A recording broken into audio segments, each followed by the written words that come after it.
Bismillahirrahmanirrahim. Welcome to the online class of English Literature for grade 7A. Here I am teacher Mrs. Tawla. Today we are going to continue our lesson number 3 of Unit 4. The topic of the lesson is We Are All One. Today we will deal with the pages 191, 192, 193. This story that is actually a folk tale as a literary genre. Okay, so that is our today's lesson. Now what has happened so far in the story? I would like to give a brief review of the story so far. That is actually a recapitulation. You must go through this recapitulation. It will help you retain your attention for the coming lesson. Now there was a rich man in the city. There was nothing wrong, but they were having a problem, and the problem was a pain in the eyes. He was suffering from a very severe disease in the eyes. Unfortunately, not a single doctor or any healer in the city was able to cure that ailment or disease. He went from one doctor to another, but all in vain. Ultimately, that rich man announces a reward for the one who will heal his eyes. He makes a public proclamation very loudly and clearly that he will give a lot of gift to anyone who will bring something good for his eyes. Now in the same city, an old man who is actually a candy peddler was living. He decides to help the rich man. By nature, the old man is very kind-hearted and unselfish. In order to help the rich man, he will go to the woods to search a special herb. Why does he want to get that special small plant? Actually, his mother had told him that if there is a problem in the eyes, use that small plant or herb and the problem will finish within no time. Okay, when he went to the woods, he saw something very strange. In his observation, he came to know that a group of ants was moving quite nervously here and there. Why? Yes, because of a flood threat. A flash flood or a water flood was going to collapse the house of the ants. Ants are small insects actually. As I told you earlier, this kind-hearted candy peddler always delivers instant help to other people, so he decides to help the ants as well. So what does he do? He changes the direction of the flood and he saves the ants' house or nest from any big disaster. As he is now tired and feeling fatigued, he sleeps. As he slept in his dream, he saw himself talking to a queen. The old man is promised by the queen in the search of a herb. When the candy peddler woke up, he found that the ant's nest was actually the city where queen was talking to him. Now we are going to continue our major part of the story from page number 191. I hope the book will be open before you. He stumbled through the growing darkness until he reached a ruined temple. Weeds grew through cracks in the stones and most of the roof itself had fallen in. Still the ruins would provide some protection. As he started inside, he saw a centipede with bright orange skin and red tufts of fur along its back. Yellow dots covered its sides like a dozen tiny eyes. It was also rushing into the temple as fast as it could, but there was a bird swooping down toward it. Now you will get some introduction about the new characters in the story. One of those major characters is centipede. This centipede is actually a very special insect and it helps a lot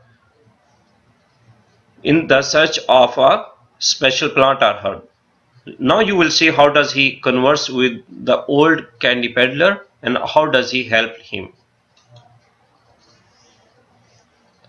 Inside the temple he gathered dried leaves and found the old sticks of wood, and soon he had a fire going. The peddler even picked some fresh leaves for the centipede from a bush near the temple doorway. I may have to go hungry, but you don't have to, friend. Yes, again he is showing his kind-heartedness. The old candy peddler always helps other people, other creatures. He is ready to stay hungry, but he does not want that centipede should be hungry. That's why he says that, okay, better you first eat these leaves. I can do it myself later. Okay, now stretching out beside the fire, the old peddler pillowed his head on his arms. He was so tired that he soon fell asleep. But even in his sleep, he dreamed he was still searching in the woods. Suddenly, he thought he heard footsteps near his head. He woke instantly and looked about, but he saw only the brightly colored centipede. Was it you, friend? The old peddler chuckled, and lying down, he closed his eyes again. I must be getting nervous. On page number 192, we are one, you and I, a voice said faintly, as if from a long distance. If you go south, you will find a pine tree with two trunks. By its roots, you will find a magic bead. A cousin of mine spat on it years ago. Dissolve that bead in wine and tell the rich man to drink it if he wants to heal his eyes. Now, here in this paragraph, the centipede, that is actually an insect, is talking to a human being. Who is human being? Yes, the candy peddler. That centipede is telling an instruction, guiding him how to find that special plant. But before that thing, you must find a palm tree that has two trunks. Okay. The old peddler trembled when he heard the voice because he realized that the centipede was magical. He wanted to run from the temple, but he couldn't even get up. It was as if he were glued to the floor. But then the old peddler reasoned with himself. If the centipede had wanted to hurt me, it could have, long ago. Instead, it seems to want to help me. So the old peddler stayed where he was, but he didn't dare open his eyes. When the first sunlight fell through the roof, he raised one eyelid cautiously. There was no sign of the centipede. He sat up and looked around, but the magical centipede was gone. When he left the temple, traveling south, he kept a sharp eye out for the pine tree with two trunks. He walked until late in the afternoon, but all he saw were normal pine trees. Wearily he sat down and sighed. Even if he found the pine tree, he couldn't be sure that he would find the bead. Someone else even might have dissolved it a long time ago. But something made him look a little longer. Just when he saw thinking about turning back, he saw the odd tree. Somehow his tired legs managed to carry him over to the tree, and he got down on his knees. But the ground was covered with fallen pine needles, and his old eyes were too weak to see whether the bead was among them. The old peddler could have wept with frustration, and then he remembered the ants. He began to call, ants, ants, we are all one. Almost immediately, thousands of ants came boiling out of nowhere.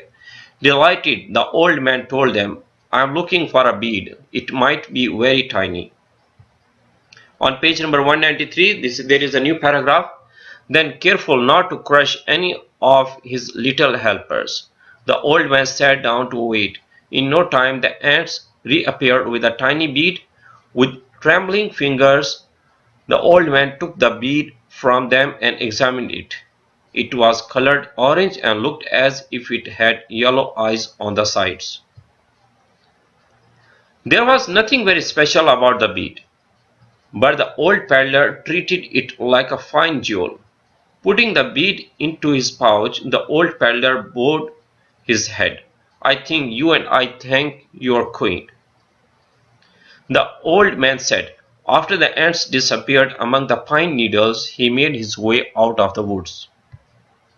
The next day he reached the house of the rich man. However, he was so poor and ragged that the gatekeeper only laughed at him. The next day he reached the house of the rich man. However, he was so poor and ragged that the gatekeeper only laughed at him. How could an old beggar like you help my master? The old peddler tried to argue. Beggar or rich man, we are all one. But it so happened that the rich man was passing by the gates. He went over to the old peddler. I said anyone could see me, but it will mean a stick across your back if you are wasting my time. The old peddler took out the pouch, dissolved this bead in some wine and drank it down. Then turning the pouch upside down, he shook the tiny bead into the palm of his hand and gave it to the rich man. The rich man immediately called for a cup of wine. Dropping the bead into the wine, he waited a moment and then drank it down. Instantly the pain vanished. Shortly after that his eyes healed. The rich man was so happy and grateful that he doubled the reward, and the kindly old peddler and his family lived comfortably for the rest of their lives. So far we have concluded our story in this folk tale. We have got a very good moral lesson that we should be ready to help out others regardless of the borders differences, regardless of the genders, regardless of any other discriminatory factors. Okay, I hope you would have enjoyed the story. What is your homework? You will read this folk tale at least twice. Thank you very much for attending the online class. See you next time with a new lesson.